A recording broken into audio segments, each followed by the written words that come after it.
I want to start this meeting by saying what a joy it is to have Claire in class. She is such a bubbly child who really enjoys and excels in interacting with her peers. Claire does especially well while working in small groups and has more confidence in her reading when she's reading fiction with humor. She loves to create different voices for the characters in the stories, and this really increases her engagement. With her strengths, Claire also has some areas we want to spend a bit more time and attention. Let's look at the data that we have here and discuss what those areas are. For the last 8 weeks, Claire has been receiving Tier 2 instruction. What this means is that she's been receiving some interventions, mostly during small group time, to try to improve her vocabulary and comprehension skills. Looking at the progress monitoring chart, we can see that Claire is still scoring significantly below the benchmark for her grade level. This tells us that the support that Claire has been receiving is just not enough to get her where she needs to be. We can also look at the comprehension skill analysis, which shows us that Claire's error percentage was 50% in vocabulary and 40% in detail.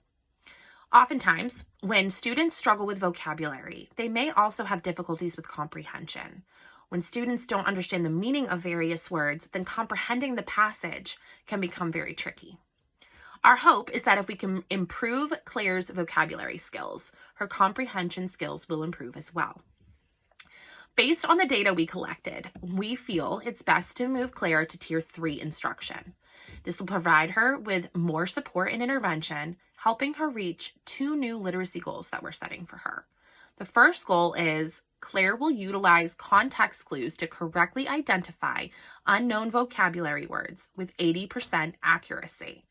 The second goal is Claire will answer comprehension questions about a passage with 80% accuracy. We determined these goals by reviewing the data previously discussed in the 2 different charts, as well as taking into consideration her previous literacy goals. To help Claire meet these goals, we are planning to provide 8 weeks of Tier 3 instruction. Most of her day will still be in her general education classroom, but she'll also spend 30 minutes each day with a reading specialist. This will allow her more one-on-one attention to practice her vocabulary and comprehension skills. When she's in the general education classroom setting, she will work during small group time with no more than 4 students. A smaller group gives Claire more attention from the teacher. The other students in the group will be of similar ability level as Claire, and they'll work on things like story maps, semantic maps, graphic organizers, and flashcards. They can also work on activities like highlighting words they don't know in a text and working together to define them. Claire will also spend 15 minutes per day, likely during independent seat work, on Kahoot. This is a platform which allows the teacher to set passages and questions based on a student's ability level. We also believe it will be beneficial for Claire to keep a word journal. In this journal, she can document the words that she gets stuck on when reading and include definitions, illustrations, and other clues to help her identify the meanings.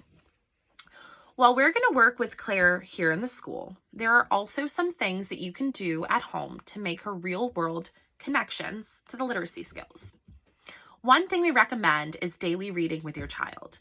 Since Claire gets self-conscious reading aloud to peers, increasing her confidence in this area can be done with practice. You can also turn vocabulary into fun games. One we like here is a matching game. On one card, you can write a word that she may be struggling with, and another card can have the definition. When she flips over a word card, she needs to try to find the card with the corresponding definition. Again, the hope is that increasing her vocabulary skills will also increase her comprehension skills. Another option is to label items around the house.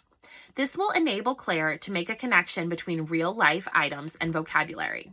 It's also helpful to utilize technology to help Claire. One way you can do this at home is to use audiobooks for her to listen to.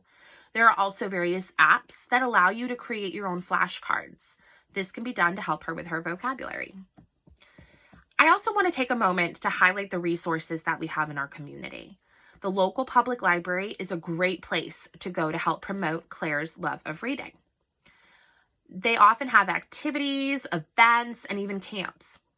Another community resource to look into is potential tutoring. There are often high school or college students looking to help and could really assist with just some additional practice.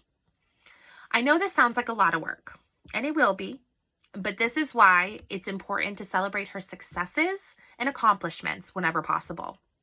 We strive to provide words of praise or encouragement at any opportunity, and we'll pass those praises along to family members to allow you to do the same at home.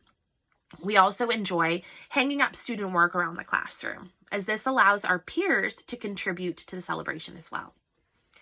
In order for Claire to achieve her full potential, we want to stress the importance of your participation in her learning. This includes consistent communication about her highs and lows or peaks and valleys.